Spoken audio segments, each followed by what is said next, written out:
This is the IELTS listening test.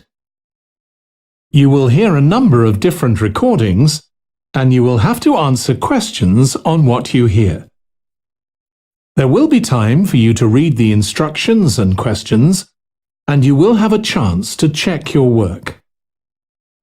All the recordings will be played once only. The test is in 4 parts. At the end of the test, you will be given 10 minutes to transfer your answers to the answer sheet. Now turn to Part 1. Part 1. You will hear a man phoning to find out about some children's engineering workshops. First, you have some time to look at questions 1 to 3.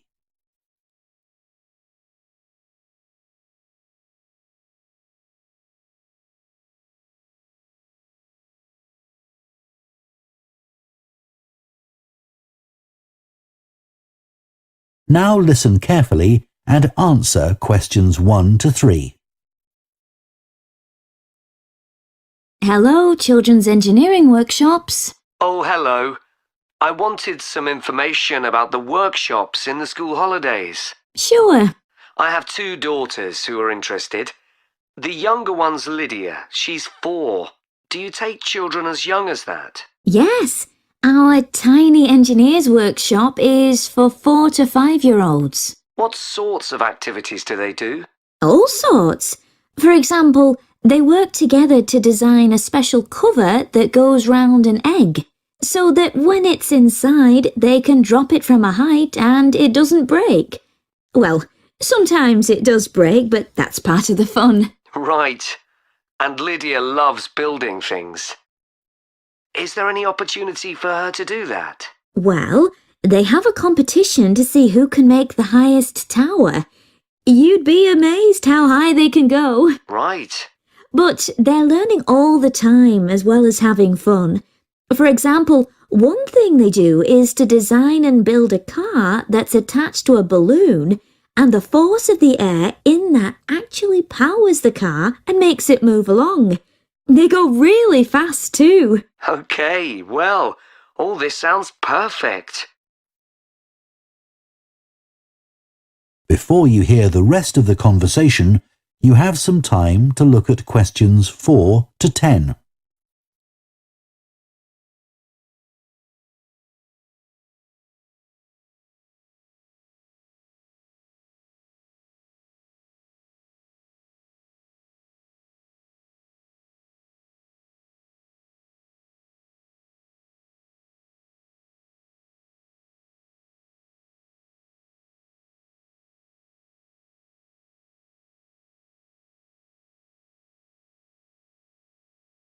Now listen and answer questions 4 to 10. Now, Carly, that's my older daughter, has just had her 7th birthday. So presumably she'd be in a different group. Yes, she'd be in the junior engineers. That's for children from 6 to 8. And do they do the same sorts of activities? Some are the same, but a bit more advanced. So they work out how to build model vehicles, things like cars and trucks, but also how to construct animals using the same sorts of material and technique. And then they learn how they can program them and make them move. So they learn a bit of coding. They do. They pick it up really quickly. We're there to help if they need it, but they learn from one another too. Right.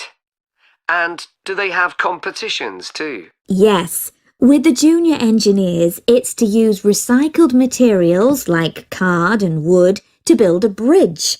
And the longest one gets a prize. That sounds fun. I wouldn't mind doing that myself. Then they have something a bit different, which is to think up an idea for a 5-minute movie and then film it using special animation software. You'd be amazed what they come up with. And of course, that's something they can put on their phone and take home to show all their friends. Exactly. And then they also build a robot in the shape of a human, and they decorate it and program it so that it can move its arms and legs. Perfect. So, is it the same price as the Tiny Engineers? It's just a bit more, £50 for the 5 weeks. And are the classes on a Monday too? They used to be, but we found it didn't give our staff enough time to clear up after the first workshop, so we moved them to Wednesdays. The classes are held in the morning from 10 to 11. Okay, that's better for me actually. And what about the location? Where exactly are the workshops held? They're in Building 10A. There's a big sign on the door, you can't miss it, and that's in Fradston Industrial Estate. Sorry? Fradston. That's F-R-A-D-S-T-O-N-E.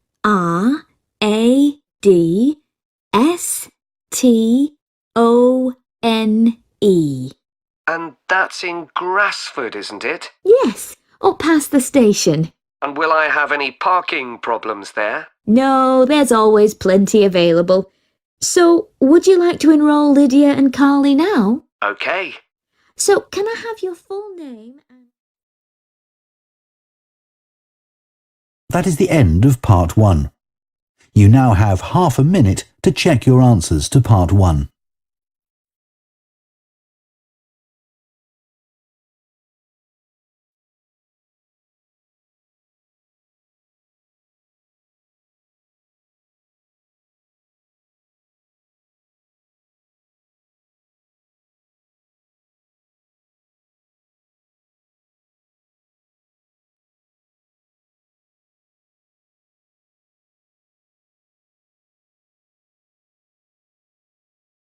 Part 2. You will hear the managing director of a company called Stevenson's welcoming a group of work experience students. First, you have some time to look at questions 11 to 14.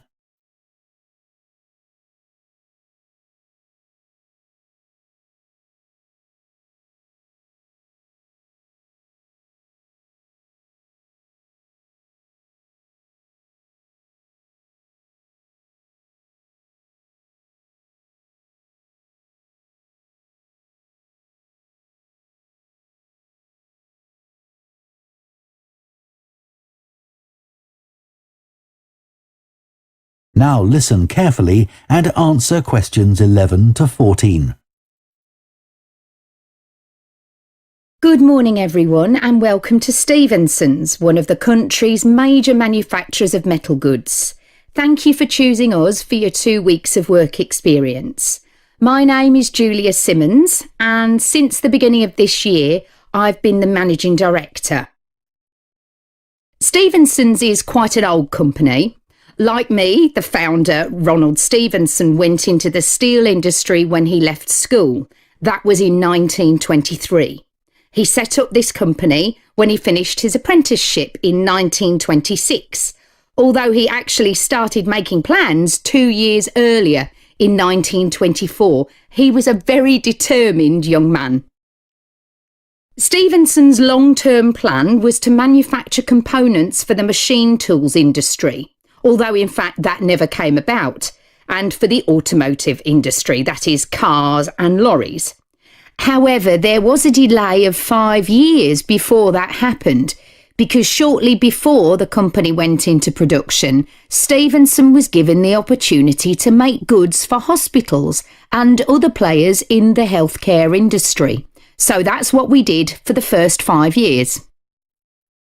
Over the years, we've expanded the premises considerably.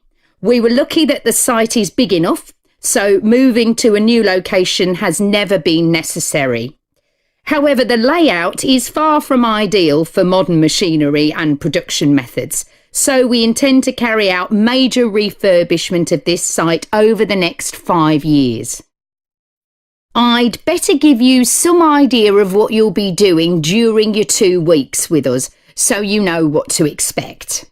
Most mornings you'll have a presentation from one of the managers to learn about their department, starting this morning with research and development.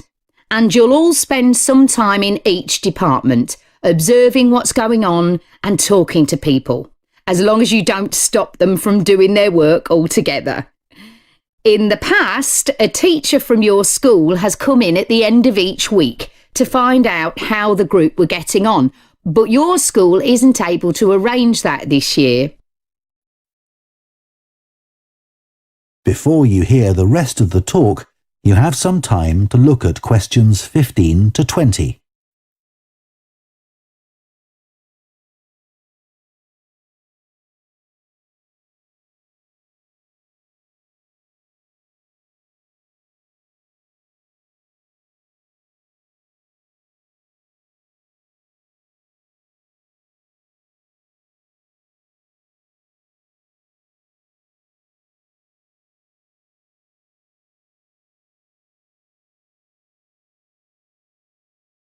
Now listen and answer questions 15 to 20. OK, now I'll briefly help you to orientate yourselves around the site. As you can see, we're in the reception area, which we try to make attractive and welcoming to visitors. There's a corridor running left from here, and if you go along that, the door facing you at the end is the entrance to the coffee room. This looks out onto the main road on one side and some trees on the other, and that'll be where you meet each morning. The factory is the very big room on the far side of the site. Next to it is the warehouse, which can be accessed by lorries going up the road to the turning area at the end. You can get to the warehouse by crossing to the far side of the courtyard, and then the door is on your right. Somewhere you'll be keen to find is the staff canteen. This is right next to reception. I can confidently say that the food's very good, but the view isn't. The windows on one side look onto a corridor and courtyard, which aren't very attractive at all, and on the other onto the access road, which isn't much better. You'll be using the meeting room quite often, and you'll find it by walking along the corridor to the left of the courtyard and continuing along it to the end. The meeting room is the last one on the right, and I'm afraid there's no natural daylight in the room. Then you'll need to know where some of the offices are. The Human Resources Department is at the front of this building, so you head to the left along the corridor from reception, and it's the second room you come to. It looks out onto the main road. And finally, the boardroom, where you'll be meeting sometimes. That has quite a pleasant view, as it looks out onto the trees. Go along the corridor past the courtyard, right to the end. The boardroom is on the left, next to the factory. OK, now, are there any questions before we move? That is the end of part 2. You now have half a minute to check your answers to part 2.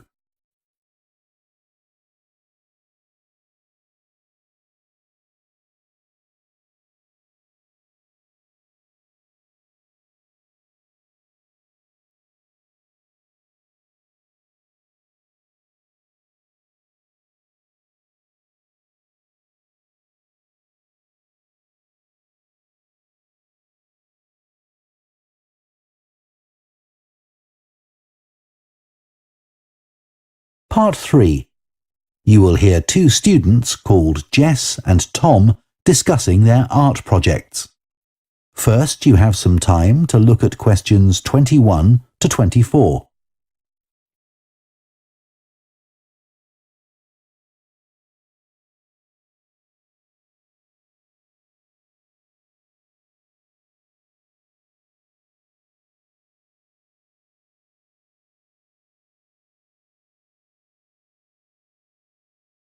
Now listen carefully and answer questions 21 to 24. How are you getting on with your art project, Tom? Okay. They gave us the theme of birds to base our project on, and I'm not really all that interested in wildlife, but I'm starting to get into it. I've pretty well finished the introductory stage. So have I. When they gave us all those handouts with details of books and websites to look at, I was really put off. But the more I read, the more interested I got. Me too. I found I could research so many different aspects of birds in art. Colour, movement, texture. So I was looking forward to the bird park visit. What a letdown. It poured with rain and we hardly saw a single bird. Much less use than the trip to the Natural History Museum. Yeah. I liked all the stuff about evolution there. The workshop sessions with Dr. Fletcher were good too, especially the brainstorming sessions. I missed those because I was ill. I wish we could have seen the projects last year's students did. I suppose they want us to do our own thing, not copy. Have you drafted your proposal yet? Yes, but I haven't handed it in. I need to amend some parts. I've realised the notes from my research are almost all just descriptions. I haven't actually evaluated anything, so I'll have to fix that. Oh, I didn't know we had to do that. I'll have to look at that too. Did you do a timeline for the project? Yes, and a mind map. Yeah, so did I. I quite enjoyed that. But it was hard having to explain the basis for my decisions in my action plan. What? You know, give a rationale. I didn't realise we had to do that. OK, I can add it now. And I've done the video diary presentation and worked out what I want my outcome to be in the project. Someone told me it's best not to be too precise about your actual outcome at this stage, so you have more scope to explore your ideas later on. So I'm going to go back to my proposal to make it a bit more vague. Really? OK, I'll change that too then. Before you hear the rest of the discussion, you have some time to look at questions 25 to 30.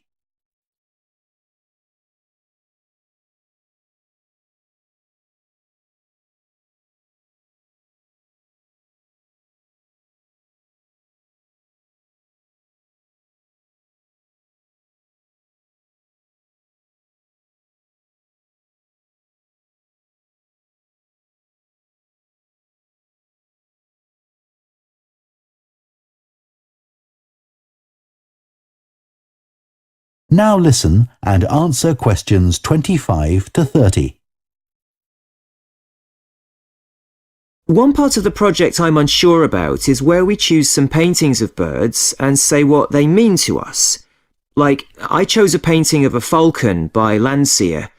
I like it because the bird's standing there with his head turned to one side, but he seems to be staring straight at you. But I can't just say it's a bit scary, can I? You could talk about the possible danger suggested by the bird's look. Oh, OK. There's a picture of a fishhawk by Audubon I like. It's swooping over the water with a fish in its talons and with great black wings which take up most of the picture. So you could discuss it in relation to predators and food chains? Well, actually, I think I'll concentrate on the impression of rapid motion it gives. Right. Do you know that picture of a kingfisher by Van Gogh? It's perching on a reed growing near a stream. Yes, it's got these beautiful blue and red and black shades. I've actually chosen it because I saw a real kingfisher once when I was little. I was out walking with my grandfather and I've never forgotten it. Oh, so we can use a personal link? Sure. OK. There's a portrait called William Wells. I can't remember the artist, but it's a middle-aged man who's just shot a bird. And his expression and the way he's holding the bird in his hand suggests he's not sure about what he's done. To me, it's about how ambiguous people are in the way they exploit the natural world. Interesting. There's Gauguin's picture via a Matty. He did it in Tahiti. It's a woman with a white bird behind her that is eating a lizard. And what I'm interested in is what idea this bird refers to. Apparently, it's a reference to the never-ending cycle of existence. Wow. I chose a portrait of a little boy, Giovanni de' Medici. He's holding a tiny bird in one fist. I like the way he's holding it carefully so he doesn't hurt it. Oh, right. That is the end of part 3. You now have half a minute to check your answers to part 3.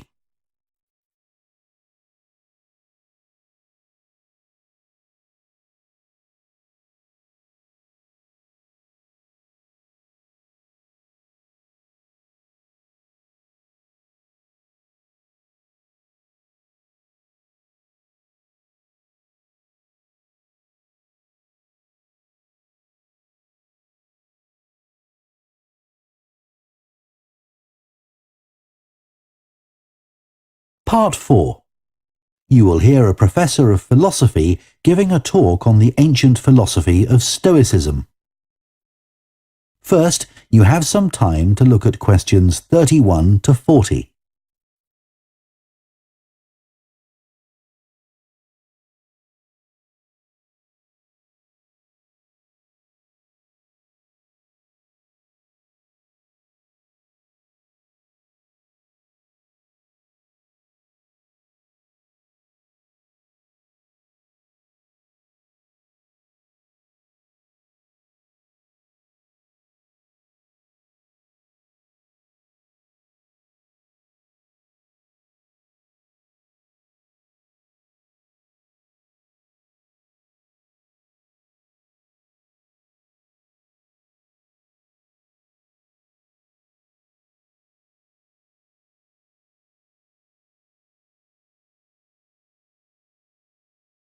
Now listen carefully and answer questions 31 to 40. Ancient philosophy is not just about talking or lecturing or even reading long, dense books. In fact, it is something people have used throughout history to solve their problems and to achieve their greatest triumphs. Specifically, I am referring to Stoicism, which in my opinion is the most practical of all philosophies and therefore the most appealing. Stoicism was founded in ancient Greece by Zeno of Citium in the early 3rd century BC, but was practiced by the likes of Epictetus, Cato, Seneca, and Marcus Aurelius. Amazingly, we still have access to these ideas, despite the fact that the most famous Stoics never wrote anything down for publication. Cato definitely didn't. Marcus Aurelius never intended his meditations to be anything but personal. Seneca's letters were, well, letters, and Epictetus's thoughts come to us by way of a note-taking student. Stoic principles were based on the idea that its followers could have an unshakable happiness in this life, and the key to achieving this was virtue. The road to virtue, in turn, lay in understanding that destructive emotions like anger and jealousy are under our conscious control. They don't have to control us, because we can learn to control them. In the words of Epictetus, external events I cannot control, but the choices I make with regard to them, I do control. The modern-day philosopher and writer Nassim Nicholas Taleb defines a Stoic as someone who has a different perspective on experiences which most of us would see as wholly negative. A Stoic transforms fear into caution, pain into transformation, mistakes into initiation, and desire into undertaking. Using this definition as a model, we can see that throughout the centuries, Stoicism has been practiced in more recent history by kings, presidents, artists, writers, and entrepreneurs.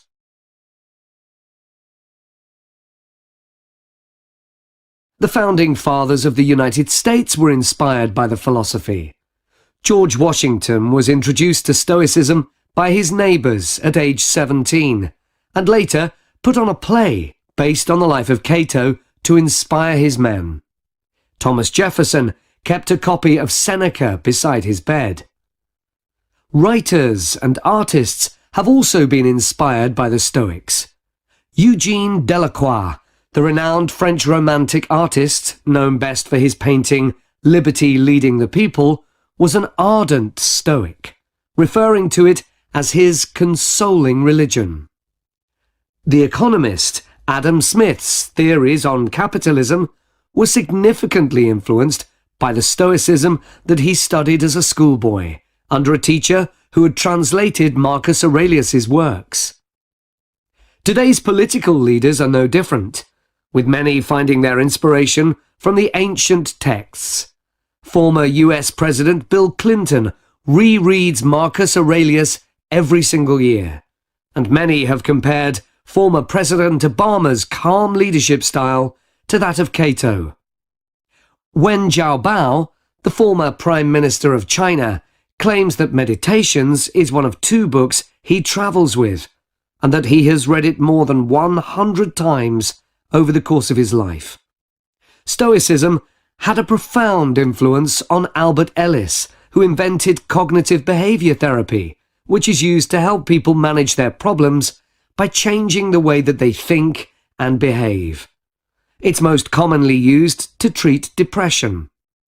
The idea is that we can take control of our lives by challenging the irrational beliefs that create our faulty thinking, symptoms, and behaviors by using logic instead.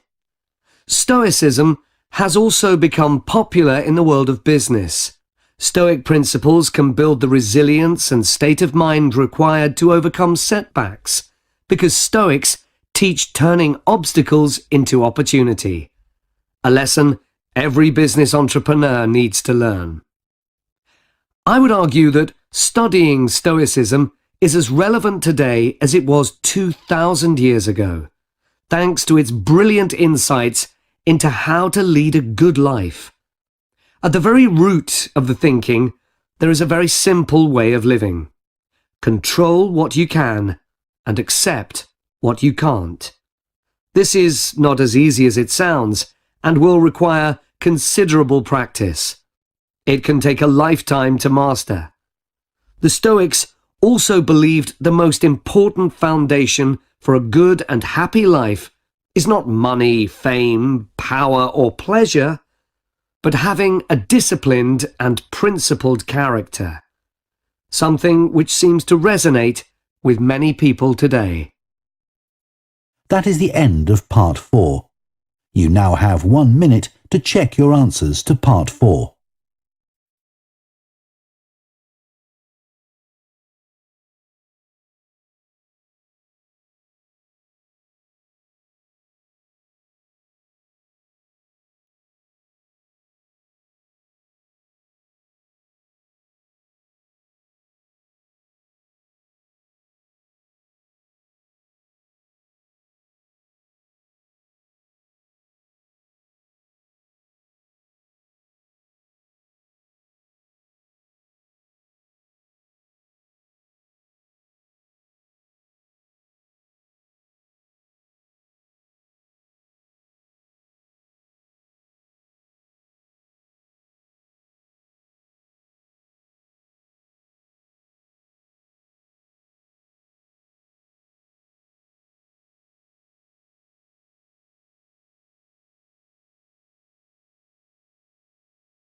That is the end of the listening test.